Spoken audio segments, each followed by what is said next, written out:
Welcome to Man Does Tech, where I solve the problems you didn't even know you had. In this video, I will explain how to make your WordPress site live. First, you'll need to choose a reliable web hosting provider and register a unique domain name. Many hosts offer one-click WordPress installation, making this step quite straightforward. Once WordPress is installed on your hosting account, you're ready to begin migrating your content.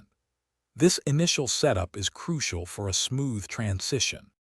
Next, it's time to move your site's content. You'll export your local WordPress database, typically using a tool such as PHP-MyAdmin.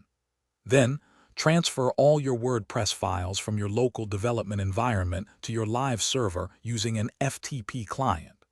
Finally, import your exported database into a new database on your live server. This ensures all your posts, pages, and settings are transferred. After migrating your files and database, you must update your site's configuration. Go to your WordPress settings and change both the WordPress address URL and site address URL to your new live domain. It's also vital to use a search and replace tool to update any old internal links within your database. Don't forget to verify your permalinks are correctly configured for the live environment. Before officially launching, perform thorough final checks. Test all website functionalities, including contact forms, internal links, and external links, to ensure everything works perfectly.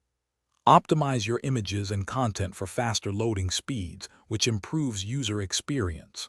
Finally, implement essential security measures, such as installing an SSL certificate and using strong passwords to protect your new live WordPress site.